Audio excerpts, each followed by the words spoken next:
मैं हूं जितेश कुमार। आज हम इस बात पे चर्चा करने वाले हैं कि जो चीन अभी अर्थ जो मटेरियल है उस पर अपना जो दबदबा बना कर रखा हुआ है, और आज भारत का जो विकासशील देश है, जिसकी अभी भारत की बढ़ती इकोनॉमिकली को इस चीज़ से बहुत ज़्यादा नुकसान होने की आसार लगाए जा रहे हैं कि अगर इसी प्रकार से चीन भारत को जो एक अर्थ मिनरल्स जो हैं उसको भेजने में जो बैरियर उत्पन्न कर रहा है, उससे कहीं ना कहीं भारत को बहुत ही ज़्यादा लॉस होने के चांसेज हैं। ये लॉस ज़्यादातर हमारे यहाँ जो भी ईवी व्हीकल्स बन रहे हैं, मोबाइल कंपोनेंट जितना भी बन रहा है, हम सभी लोग जानते हैं कि एप्पल जो है वह ज़्यादा से ज़्यादा मैन्युफैक्चरिंग प्लांट अपने भारत के अंदर लगा रहा है। और ईवी जैसे टाटा हो गई, महिंद्रा हो गई, ओला हो गया, ये जितने भी लोग हैं वे लोग जो ईवी व्हीकल बनाते हैं उसमें क्रिटिकल कंपोनेंट की बहुत ही ज़्यादा आवश्यकताएं पड़ती हैं। आखिर हम जानेंगे कि चीन इसको बाधित क्यों करना चाहता है।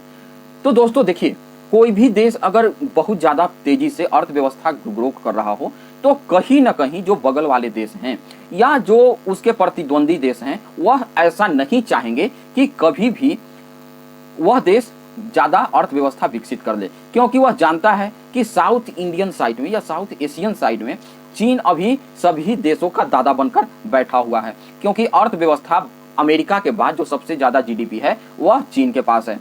अब चीन को लग रहा है कि जब चीन के पास अभी तक सबसे ज़्यादा ताकत किस चीज़ की थी, तो चीन के पास अभी तक सबसे ज़्यादा ताकत है उसका जो मैन्युफैक्चरिंग जो है वह मैन्युफैक्चरिंग हब वह पूरे विश्व में अपने यहाँ पर मैन्युफैक्चर करके पूरे विश्व में सामान को भेजता है। तो यह अब समस्या भारत बहुत तेज़ी से उसमें ग्रोथ कर रहा है। जितना चीन मैन्युफैक्चरिंग करता है तो उससे अब अधिकतर आधा हम लोग खुद मैन्युफैक्चरिंग करके जो विश्व के अधिकतर देशों में हम लोग सप्लाई स्टार्ट कर चुके हैं भेजना। अब इससे होगा क्या? इससे होना यह है कि कहीं ना कहीं चीन को बहुत ज़्यादा लॉसेज का फेस करना पड़ रहा है। उसके यहाँ के जितने भी जो रियल एस्टेट की कंपनी है वह बहुत ज़्यादा नुकसान में जा रही है। अब नुकसान में जा रही है, इससे सबसे बड़ा प्रश्न यह बनता है कि क्या चीन खुद को संभाल पाएगा आगे के सिचुएशन आने वालों में? तो आंसर अगर इस प्रकार से दिया जाए कि हाँ, हो सकता है कि अगर उसका मैन्युफैक्चरिंग लाइन जिस प्रकार से पहले चल रहा था या दूसरे देशों में एक्सपोर्ट करना अगर वह कर पाता है तो उसका अर्थव्यवस्था आने वाले टाइम में सुधर जाएगा। लेकिन अब क्योंकि उसके ही इक्वल में भारत भी खड़ा हो रहा है और भारत एक रीजनल पावर भी है, यहाँ पे लेबर का जो पोस्ट है वह चीन से भी कम है, अमेरिका से तो बहुत ही कम है, और जितने भी यूरोपियन कंट्री है उनसे कम है। तो जो कोई भी देश होगा वह यही चाहता है कि हमको सस्ता से सस्ता माल कम से कम मेरे यहाँ तक पहुँच जाए।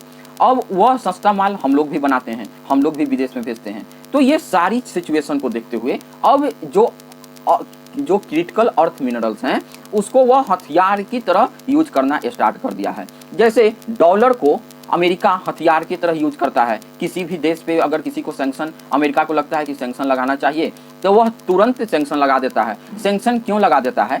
क्योंकि हम सभी लोग जानते हैं कि जो डॉलर होता है, डॉलर आज भी 90% जो बिजनेस हो रहा है उसमें डॉलर का महत्व सबसे ज़्यादा है। मतलब डॉलर में ही हम किसी भी देश से व्यापार कर पाते हैं। अब जब एक डॉलर का मोनोपोली बना हुआ है तो जब भी कुछ होता है तो वह या तो टैरिफ की धमकी देता है कि हम टैरिफ लगा देंगे, अपने यहाँ सामान नहीं आने देंगे, या उसका दूसरा हथियार क्या है? उसका दूसरा हथियार ये है कि वह पूरी तरीक़ा से ये बात बताने के लिए कि हम ही दादा हैं यहाँ के।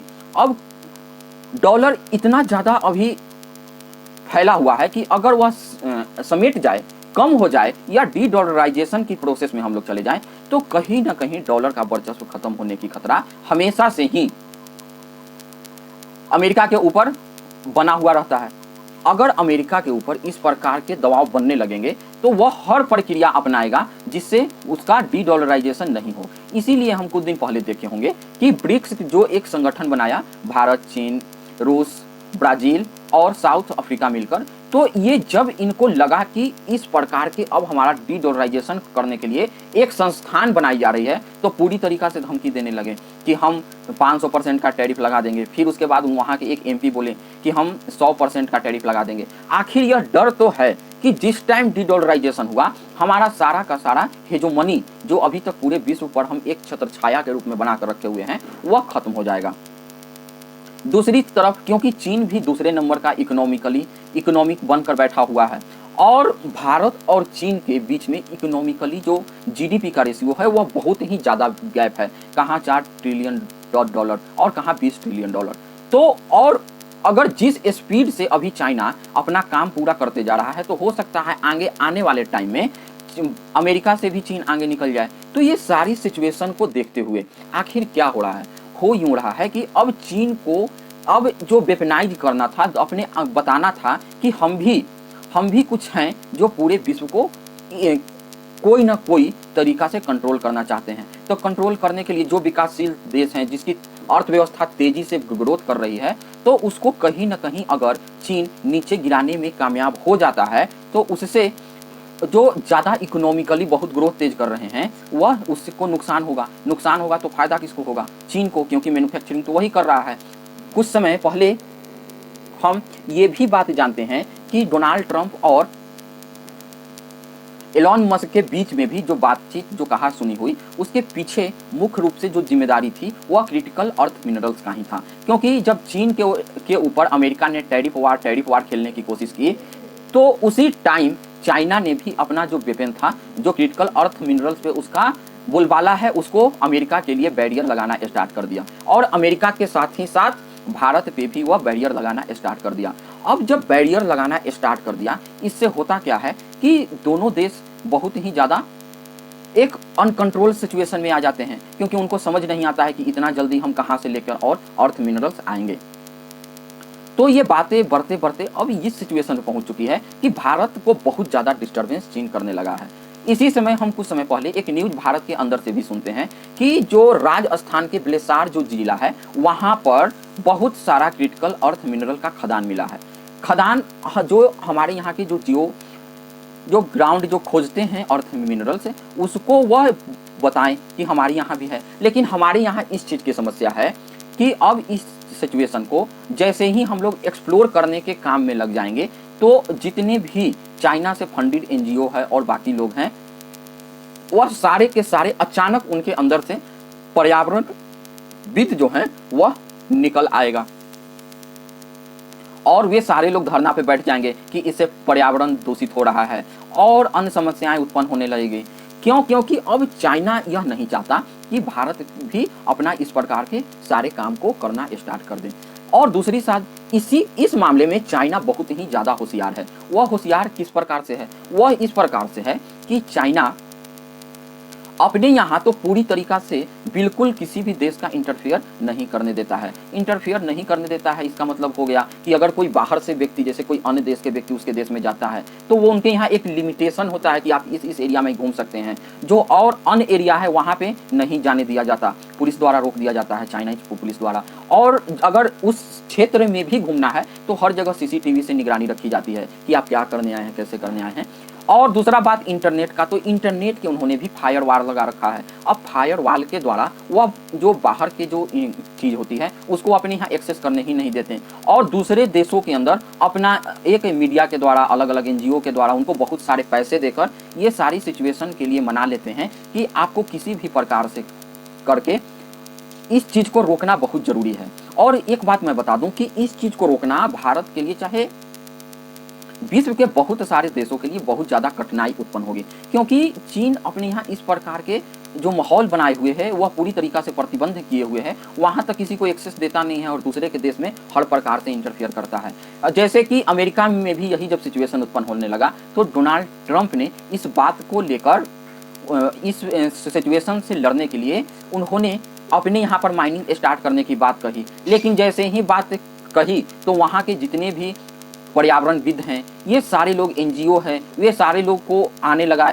लेख में, न्यूज़ में कि हम आंदोलन कर देंगे, इससे पूरे अमेरिका दूषित हो जाएगा। तो वहाँ के न्यूज़पेपर ने साफ साफ लिखा कि प्रो चाइना एक्टिविस्ट हमारे यहाँ अब जैसे ही ये सारे एक्सप्लोर करने की बात आई तो इन लोगों निकलने लगे। तो वहाँ पर उनको प्रो चाइना एजेंट बोलकर पुकारे जाने लगा। लेकिन अगर यही हालात भारत के अंदर भी उत्पन्न हो जाएंगे तो वही अमेरिका के लोग भारत के ऊपर क्रिटिसाइज करने से बिल्कुल नहीं हटेंगे। वही लोग फिर जो वहाँ के भी मीडिया हैं वही लोग बोलने लगे कि भारत के अंदर एनजीओ के साथ नाइंसाफी हो रही है, इनकी बात नहीं सुनी जा रही है। तो यह जो एक प्रॉब्लम है और भारत और फिर पूरे वर्ल्ड मीडिया में दिखाया जाएगा कि देखिए भारत के अंदर कैसे तानाशाही आने लगी।